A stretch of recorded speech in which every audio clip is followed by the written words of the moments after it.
back, even before I got here, when there was a Burger King proposed back in Geisler's Plaza, it was a problem. So I know those were some of the reasons we wanted special exceptions in there for those kinds of uses. And we have a pending application to change the wording related to this subject. Obviously, it wasn't included in our public hearings, but I kind of like the way this came out, to be honest. Just keep it simple, right? If you have a drive-through, you get a special. Yeah, it's definitions are looking to change.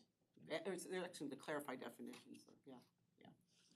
So then on the page 8, what I wanted to just point out is, I had neglected to take truck terminals out of the line items where, so it was duplicative, it was under the warehouses as well, so I took the truck terminal out and moved it under the truck and freight terminal, under the warehousing where it belonged. And then I put the qualifier under where type uses, where you would find how you measure the separating distance, so people would know where to go in the regulations for the definition of the separating distance. So in the middle of the page where you see the warehouse type uses, it explains, that the below uses are subject to it, and then where you would go and find it. So I have a question about the one that's just called warehouse. I mean, other than the self-storage, it's the only thing that doesn't have a setback from, or distance from residential zones. So I'm thinking, do we want a 200,000 square foot warehouse next to a residential zone, or do we want a setback distance for that as well? So you could add in that line, warehouses over X size. 40,000, we got this, 40,000 is a nice number, right? You wanna do 500 feet? I mean, 500 is what you have for distribution, so I don't know why you would do more than that for a warehouse. Yeah, I mean, yeah. So over 40,000, have the setback of 500. So now the only question I would have for you, if it's warehousing associated with a business, I think it was brought up at one of our public hearings that warehousing could be associated with a business and not a primary use. Mm-hmm. Do you look at that differently? I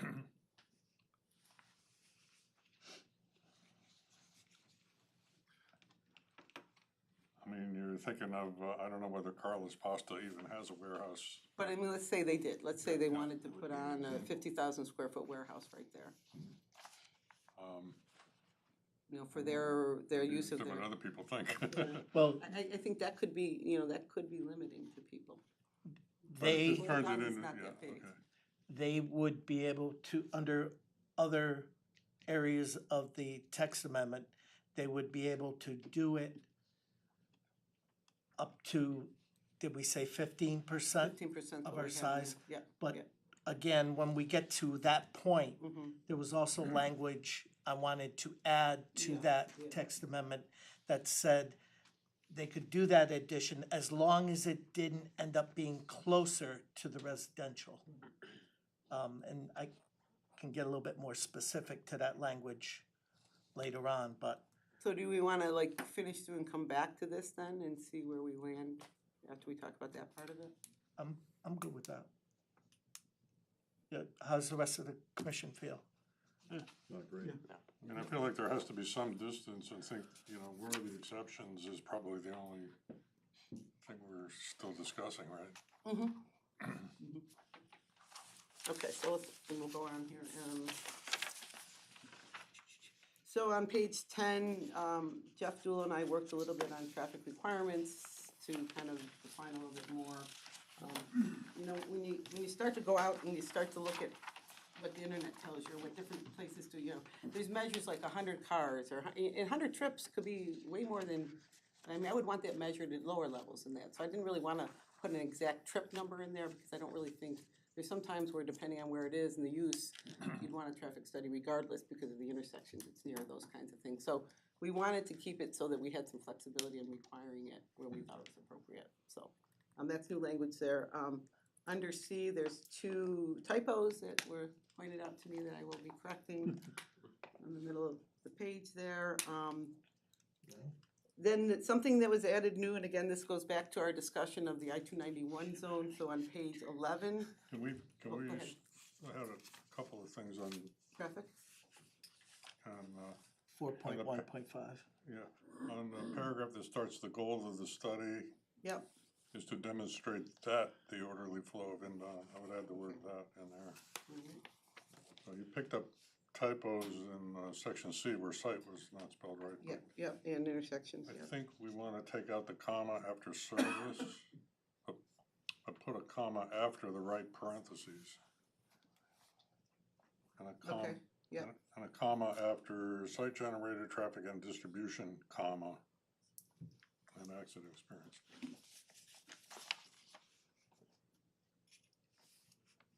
Okay.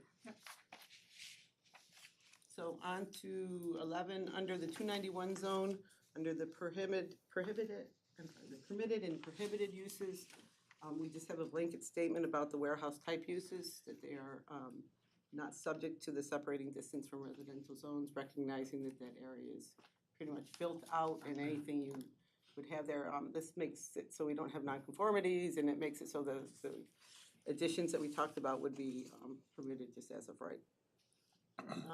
Other changes. Okay, I did have an opportunity going to page 13, jumping to 13. Excuse me, back on 11C2.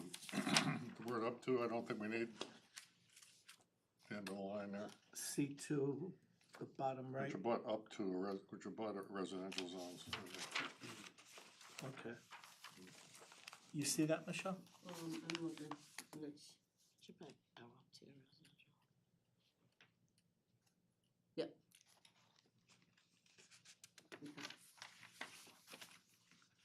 So, page 13, I did have an opportunity to talk to the town attorney about the noise statement that we're putting in here. He indicated that we could do that under performance standards, so it would be a standard that had to be complied with. Kind of interesting, I did pull out our town noise ordinance and read it again. And it does have a statement right in there that, you know, if the planning and zoning adopt stricter requirements, those are what is enforceable. So we will keep that statement in there.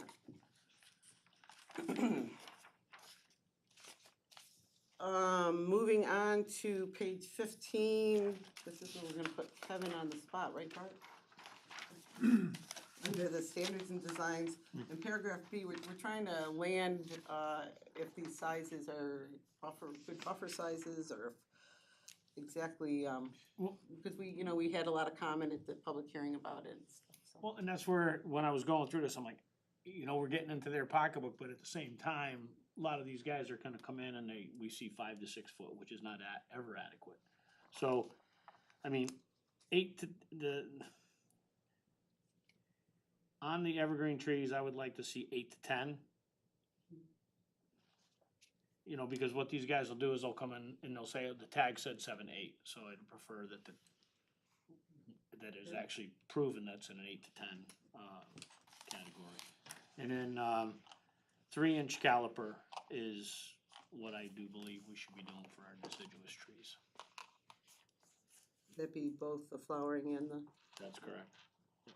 Oh, I'm not on the flowering. No, not on the flowering. The shade trees, deciduous shade, should be 3. 3 instead of 2.5. Correct, because again, the criteria comes when you purchase a tree, it's 2 to 2.5, and these guys will always opt for the smaller and cut deals, so if you get into the 3 category, you are getting a larger plant. The rest was fine. But the flowering will stay at 2.5. I think we even up, yeah.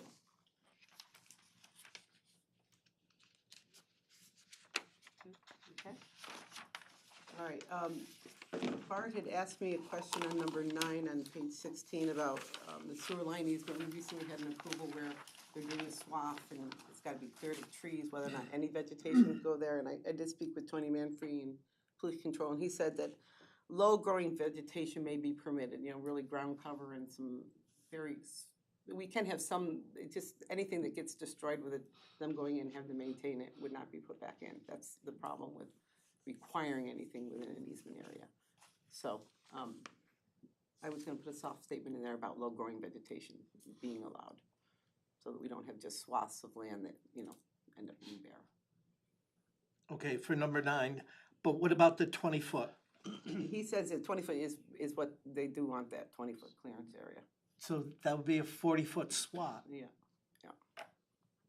That's a big area, but especially if you're trying to. The only thing which I will agree with on that, on those easements, is if they do have to go in to rectify an issue with a sewer line, Mhm. 20 feet, that's nothing. When you get an excavator on one side and a dump truck you're trying to cast into the other, now we're gonna be clearing trees, so. Yep. Okay. When we say low growing, do we wanna say how low growing is?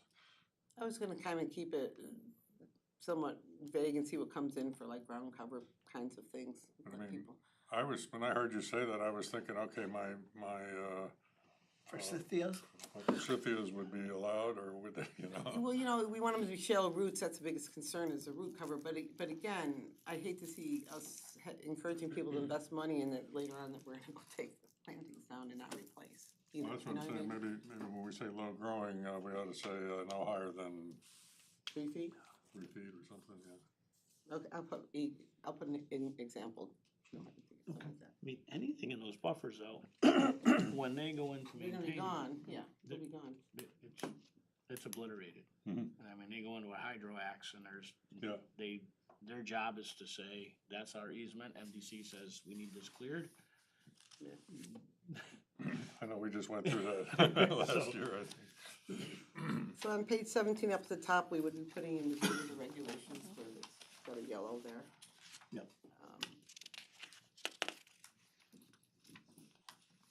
Page 18, I know Bart, you had a question on the berm, the way it had been rewritten in A.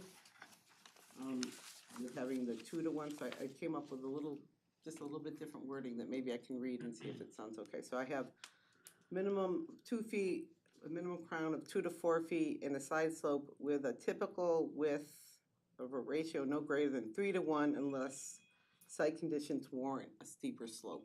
So we let them go steeper if it's really what is needed to make it work. Okay, and Peter Demali had asked for the 3-to-1, but if it can get accomplished, He wanted the 2-to-1. he went 2-to-1, Yeah. and our landscape architect had suggested 3-to-1.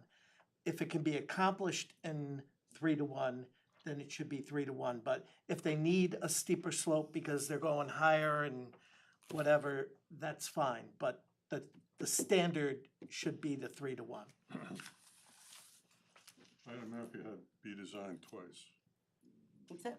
On item F, on that same thing, B design. So scratch out the second B Thank you. design.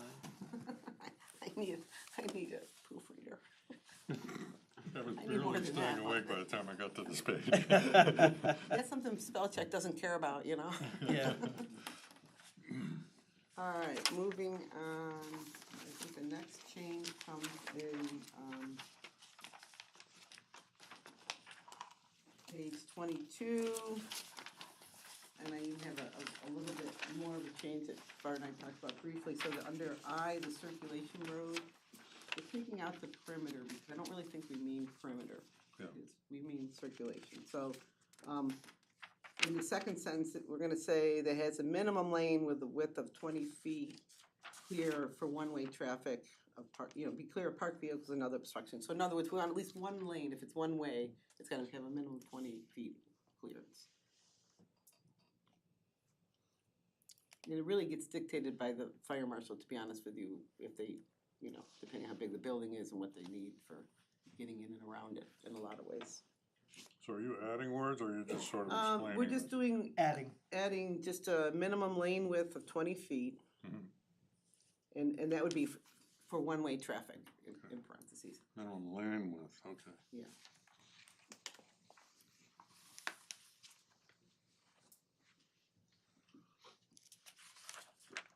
So they pick up 20 feet just by painting on the pavement, right?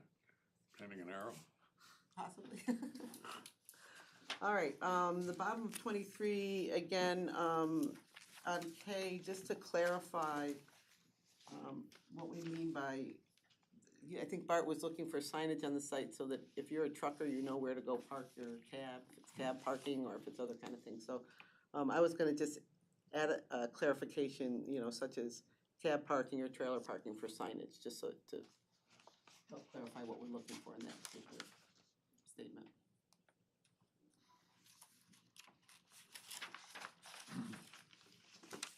And on the bottom of 24, under a location of landscaping, one of the things that I wanted to incorporate about rain gardens, we didn't have anything about rain gardens in here, as far as incorporation of rain gardens into our parking lots, which is something we try to see more and more of. So I was gonna add that as a statement in E. Just something, incorporation of rain gardens within parking lot islands is encouraged, something, you know, as simple as that. Put it out there for folks to think about when they're designing their parking lot. In biofiltration, we should, biofiltration swales. Cause that's kinda how, like Evergreen Walk in the back parking lot, Yeah. those are bioswales Yeah, there that yeah. work well. They do work well. Okay. On the bottom of page 25, it's under, item 4 on the second line there, visual screening and/or sound wall, just to reiterate that it's a sound wall we're hopefully encouraging in that area there. Not just the wall.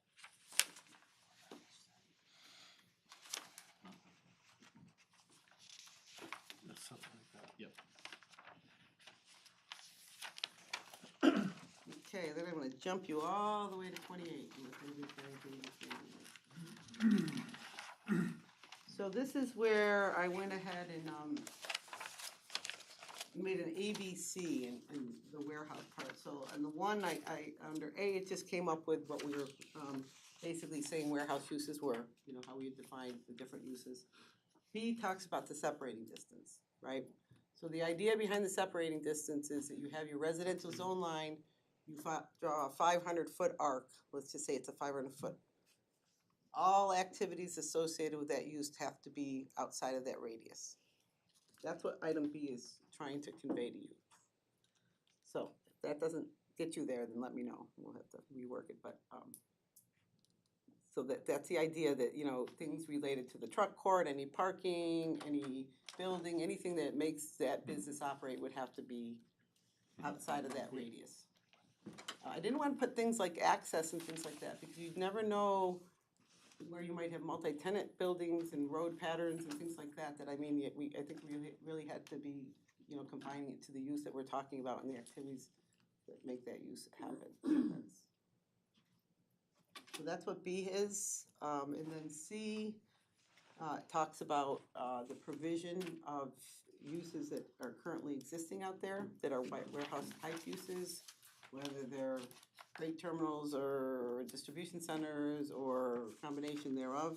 This is a provision where if they're were approved and filed by site plan currently, as of the date of the adoption of the regulations, and now that they're required either to have a special exception or they're not meeting the separating distance, that they would be allowed to expand up to 15% of their current footprint. And then Bart had a really great suggestion at the end of that sentence to be that provided the expansion does not move the activity any closer to the residential zone, to kind of add on to the end there. So that way, again, we're giving for a small allowance of expansion on some of our existing properties, but making sure it's kind of in that direction. In the second line, after which now, should it say is a use? Yeah. Yeah.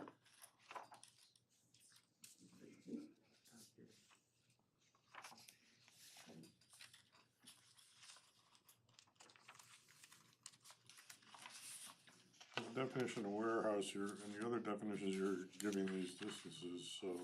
The warehouse will have to, so this is where we kind of want to decide on the warehouse, because this is where we want to incorporate it, whatever we decide to do it.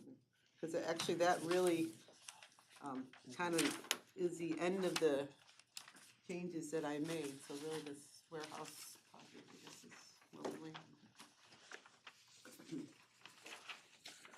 Okay, so now we're going back to what Steve brought up, the 500 foot for the warehouses. What's the feelings of the commission? To not include that, actually, I think would encourage more warehouse building allowed by right, which I don't think is the direction we should go in. I agree with that. We've got 7 mega warehouses now. And a few of those are in the 291 zone, so that wouldn't matter for those, because we don't have the 500 foot distance in the 291 zone. So this is back to the issue of the warehouse is not the primary business. Is that, No, that was just a question I had for you. So the way we are talking about doing it right now is 40,000 square feet is allowed, correct? Let me just get to that section. Right now, above is a special exception, and that's it. Right. If So you're, page if you're, this is how we have it currently. If you're greater than 40,000 square feet and you're adjacent to a residential zone, What page you on, Michelle, just so? it should be on your chart 7, 8. Right. Okay. So it's on the right, the first one. Does Stephanie have the new chart? Yes, yeah. So it's warehouses greater than 40,000 square You feet had the 500. adjacent to residential zones by special exception. So in other words, if you're less than 40,000, you're allowed as of right, greater than 40,000, you do not have a distance in there. And my problem with that is even if we call it a special exception, I think we could find ourselves in court if we said, well, you're not 500 feet away. Well, yeah, no, if you want 500 feet, we need to put it in the wording, absolutely. Or, any idea that you're too close.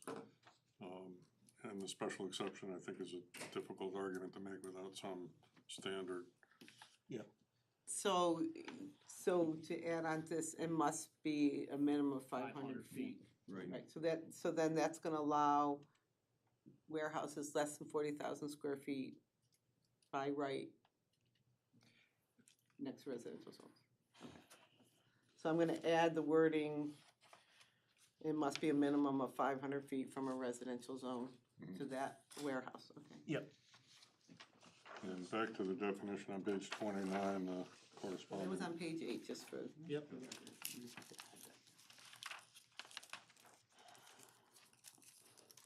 Okay.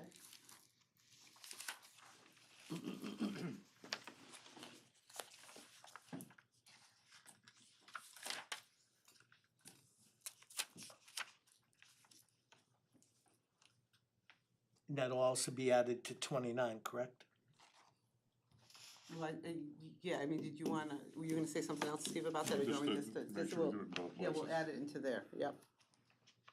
So warehouses over, shall be, it must be 500 feet from, I'll word it similarly as I done the Okay. other ones, yeah.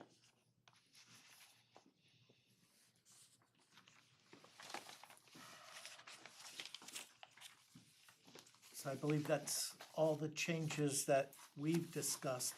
Do any commissioners have any other changes other than the ones that Steve also brought up? A couple more. Oh, please. On page 30, where it says last mile delivery facility,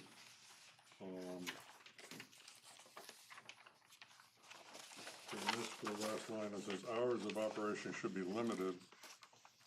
But I'm thinking about, again, the Amazon place, and the model they have is the big trucks come in and unload in the middle of the night, and then the little trucks go out at 8 AM. The 60 little trucks that they got us to agree with, would go out during the more normal hours. So I don't like that hours of operation should be limited. I don't think it works. I agree.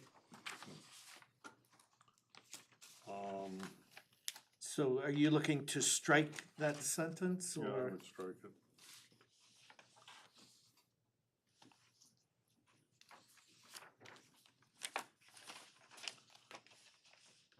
And then, 31, self-storage storage facilities. I would just comment that they typically operate with 0 to 2 employees, at any time, rather than no employees. You know, there's often an office during working hours. There's usually someone running around picking up trash and, Have we said it requires few employees and few parking spaces? yeah, Where's that? storage facility. Yeah, oh, okay. And they also have a small office on site.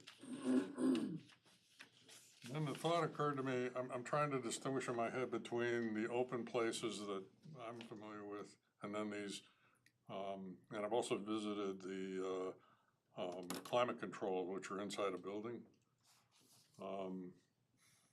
I don't know how much parking to require, but they really need parking outside of those.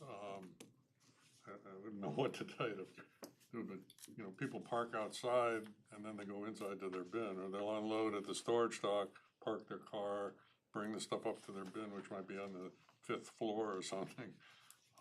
So, Well, you know, we have an antiquated one space for 25 units in your table, which is probably, enough.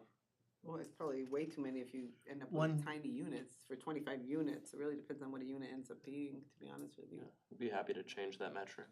Yeah, I think that really, we probably don't wanna do it by units, because again, some of them get down to very small slivers. Like that they're- closets. Yeah, Exactly, Yeah. exactly. So I don't think a unit is the measure you wanna look at. How about we just don't require parking spaces for that? Because as we discussed before, for parking, a developer will put as many parking spaces as they feel for Well, any you know, type of development. you And do have a warehouse down below, which is 1 per 1250, and so that is for the larger type of facility. So you do have that could kick in for the warehouse below. And then that gives you some measure of a parking. I mean, one option is not to bother with it here and just, when someone comes in to build one of these things, they're gonna look out for their own needs. But in practice, you're gonna need more parking.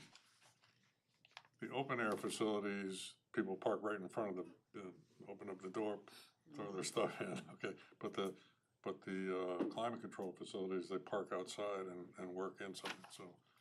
But on the other hand, I don't know, I mean, maybe the people building the thing are gonna look out for their own needs anyway.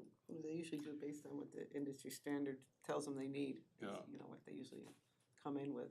yeah, and we're also not counting the fact that, you know, some people for climate controlled facilities, they'll drive up their car right along the access road or the And road they don't that's really there. sit in a Yeah, parking they spot. make up their own loading area right there in the front. They don't I even mean, use a parking I'd be space. for striking this out of this chart here. One- striking, 1 for 25.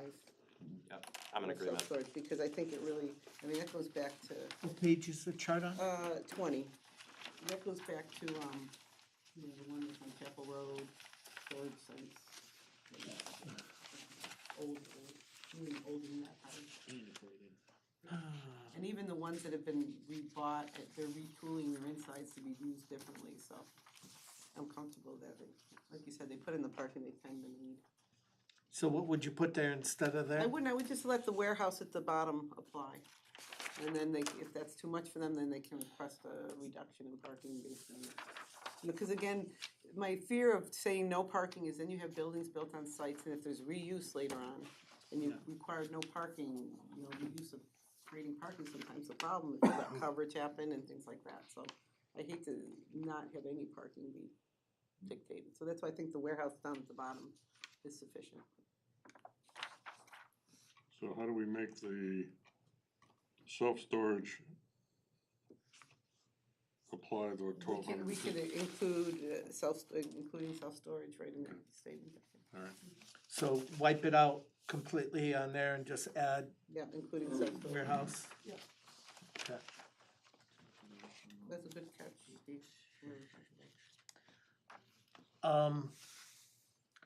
With the self-storage, typically they don't need a lot of parking.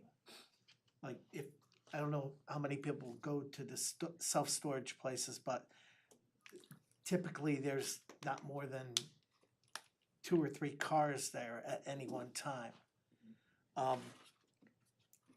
I would just suggest that maybe it's shown on the plan, but it can be held, or a certain percent Yeah, could we be have held a in lot of reserve. reserve that we allow, you know, after Yeah. 50%, so yeah. Okay, You know, when you have a mixed use of self-storage and some other kind of uses, then it gets to be a little bit where I think parking's a little bit more important, because, you know, you don't wanna have the people that are doing the self-storage just parking in the drive aisles for the people that are trying to do business. Right. So I mean, so I think it's important that we, right, If you have an archive facility where there, people are pulling files and you have security there and the people that have to guide you in, then that's probably the situation. yeah, so. okay. Any other changes, questions, comments to the text amendments? And one tiny little thing at the bottom of page 33, Beautiful. there's item 6, construct noise barriers, walls. What do we really need there? I think we went construct noise wall barriers. Well, Noise barrier walls? Okay, that's what we need. all right. What are we changing that to? Just Josh, Take the the S. S and J's, yeah. With the, I've seen with the self-storage businesses, I've seen them combined sometimes with like U-Haul and different truck rentals for people who move when they store their items in self-storage and move on. I mean, is that something we would have to address as a commission had they brought that forward to us? You'd be part of your site plan, I mean, you'd have that as part of the operations of the site plan. Right, because that would change your whole parking scenario and Yeah, everything then too. you'd have an office building there and you'd have different parking. That's And then you'd have to have the totally- U-Haul parked areas and things, so, yeah, they'd be looking. I'm glad you brought that up. You think we got that covered here? I'm sorry? I said, I'm glad you brought that up. I'm asking if you think we have it covered. I think on a site plan, Because it would come in as a retail use, something like that would be, so then you're gonna have a retail parking requirement. Yeah, that would get applied it's like to an the added building. part of the business, where I think you have to propose that. They never seem to have enough parking for all the trucks that they're renting out, you know. Either there aren't any left or they're overloaded with trucks. So I had two things. On the previous version of this with the green that had public input. Sure. I'm kind of assuming, I wasn't at the last meeting, I'm kind of assuming that you've tried to incorporate all that or as much of that We into. went through the whole document and discussed it, Okay. decided what was needed to be changed, what Thank shouldn't you for change. bringing me up to date on Yes, that. we did. Second thing is, and this is just more of a format thought. So starting on page 29, when we have the definitions, should these be like part of an appendix? Because these are descriptions, these are illustrations of what these various types of facilities usually look like. And the purpose of doing this is it helps us to define what an applicant is bringing to us. When the applicant says it's X and we say no, it's Y. So, and, you know, to make them part of quote regulations, to me suggests that this is what they have to be. These are descriptive.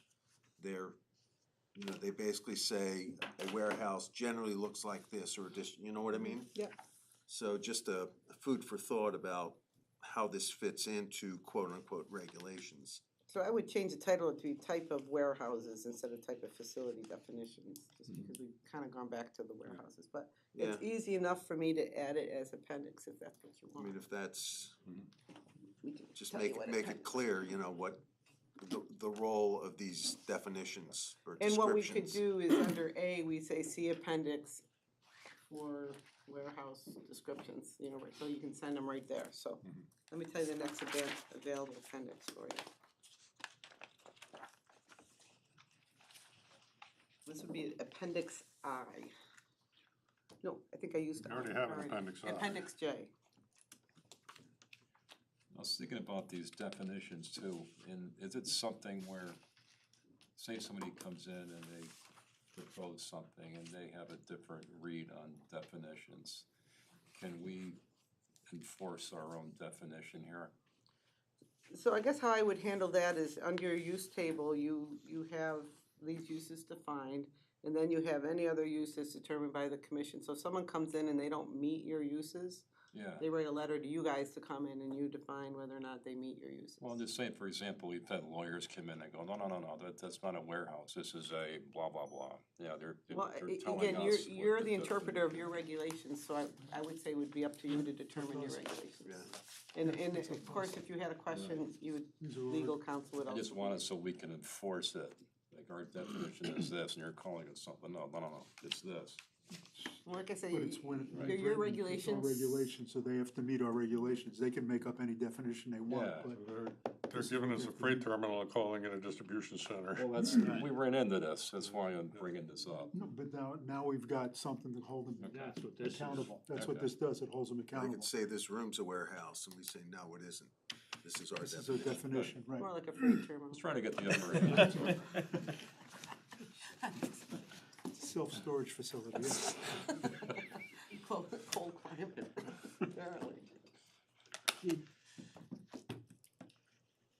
Michelle, did you include any approval? I did, you should have one that has the date at the bottom of an effective date of 5/30. I gave you one the last time too, so we have two of them. Right. Very similar, except for the dates would be different. You Five look like you have 28. the right one. 5/28, yeah, something we want it to be 15 days after Saturday, because that's when the publication. So, you taking that motion?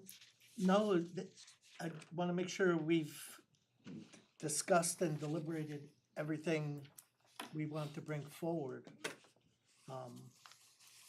But if hearing no other comments, Well, that's actually a great point. So with something this complex, the chances of us hitting it 1,000% or any group hitting it 1,000% are probably pretty rare. So how would changes occur after we say this is it?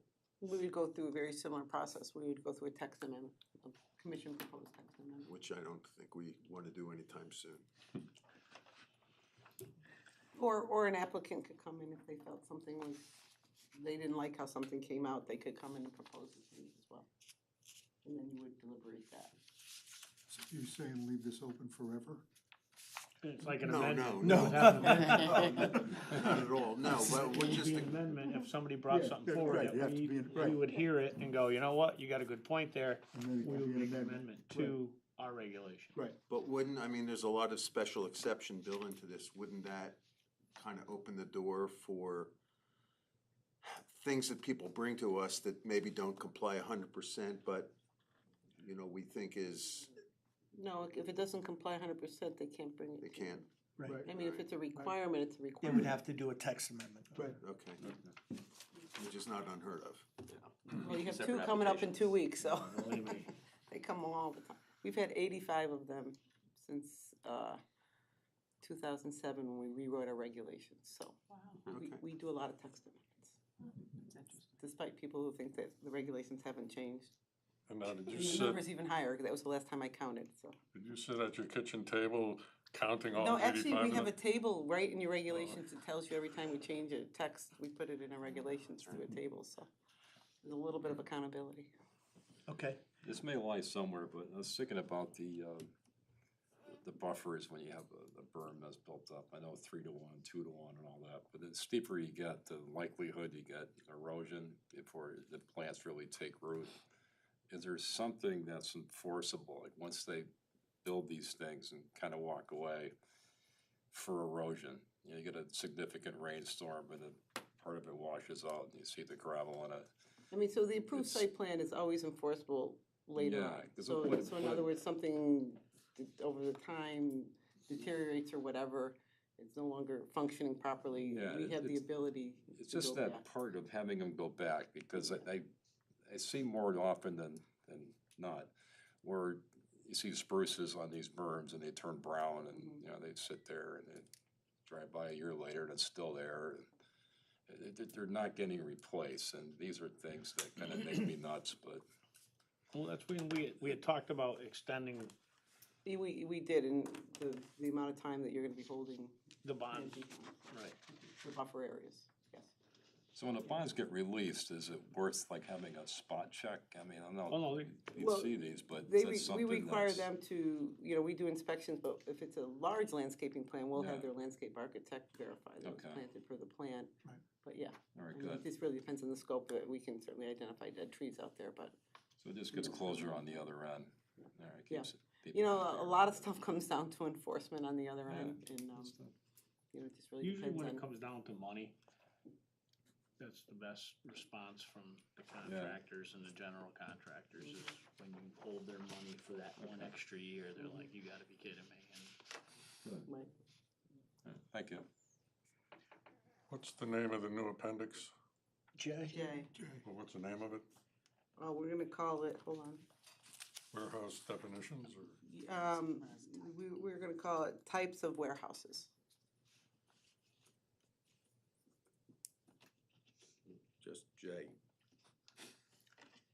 J for Steve. Okay, just for voting purposes, I had seated Commissioner Bernstein for Commissioner Dexter, but Commissioner Dexter's here, but it, Not for at least half of it, so I can relinquish to Paul. okay, so you're still seated for this. Great. Yeah. All right, I move we approve the PZC sponsored zoning regulation text amendments. Remove section 1.5 moratorium on new truck and freight terminals and warehouses and distribution centers. Modify section 2.11 A, C, and C storage requirements. Modify section 2.16 ancillary structure screening requirements. Modify table 4.11A to add specific requirements for certain uses. Change for permitted to special exception and minor use corrections. Modify 4.15 traffic requirements. Modify section 4.4.6C parking requirements. Modify section 4.5.1 industrial zone purpose and intent. Modify section 4.5.4 outdoor storage of material. Add section 4.5.7 pedestrian and bicycle requirements. Add section 4.5.8 performance standards. Modify section 6.2 landscaping and buffers. Section 6.2.1 B, D, G, and H. Modify section 6.2.2 maintenance of landscaping and bond requirements. Modify section 6.2.4A-E to change landscaping standards, buffer sizes, buffer descriptions, and include section F berms. Add section 6.2.5 screening requirements. Establish standards and criteria for types of screening. Modify section 6 off-street parking requirements for various uses. Modify section 6.4.4A and J off-street parking, general provisions. Modify section 6.4.5 design of parking areas A and C and add section 6.4.5 K, L, M, and N. Modify section 6.4.8.1 A and B off-street loading general provisions. Add section 6.4.8.1 section C and D. Modify section 6.4.9 modification of minimum parking. Modify section 6.7.2.A pedestrians design standards, section 6 and 7. Add section 6.7.4 mass transit provisions.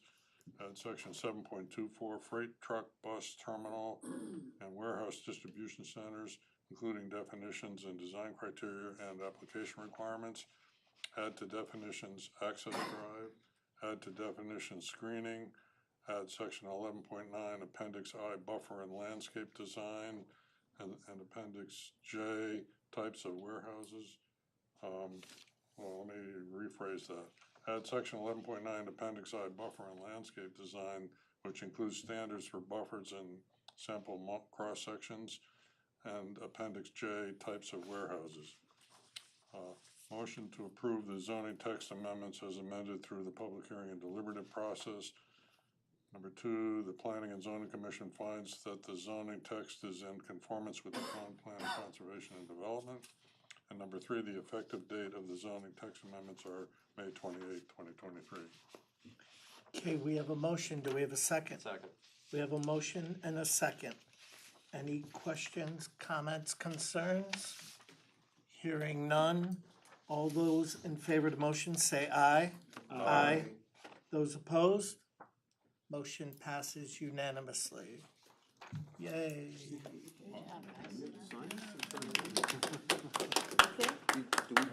you need us to sign Could be a this? total. Thanks to that committee for a nice job, huh? Or 2 committees, was it? Yeah, Three. three committee. Okay, back to our agenda. Any bonds, Michelle? No bonds tonight. Old business, Michelle, we wanna talk? No, I do have for you the 2 text amendments that will be at our public hearing. I did make copies of for you to take with you so you can see them tonight.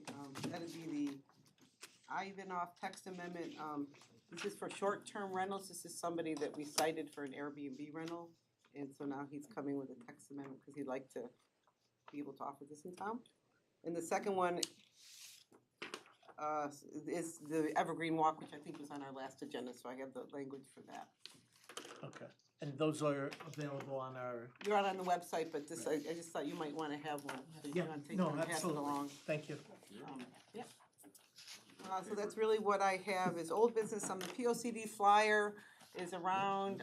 I will be getting it out to all the boards and commissions. There's a couple here for the public if you want to take one.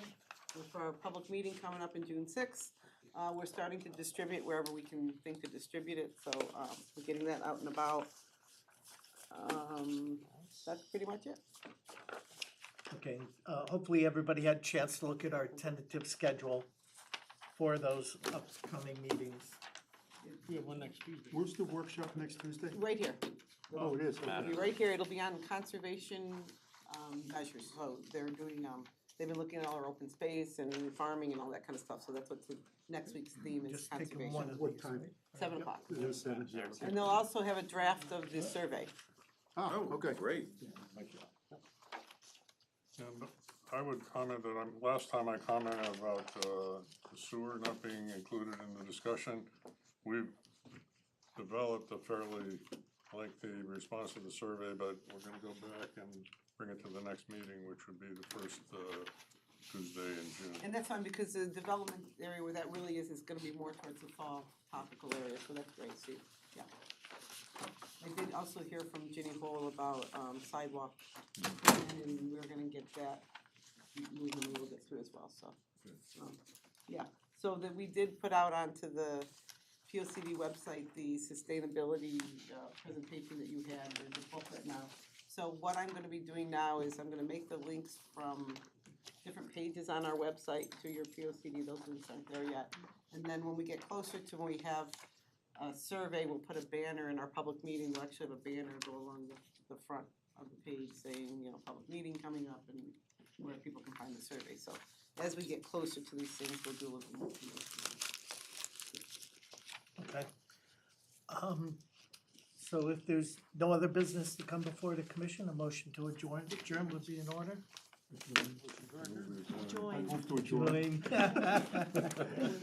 Okay, we have a motion and a second. Who was the second, I'm sorry? I'll second it. Right here, I'm good. Any discussion? All those in favor of the motion, say aye. Aye.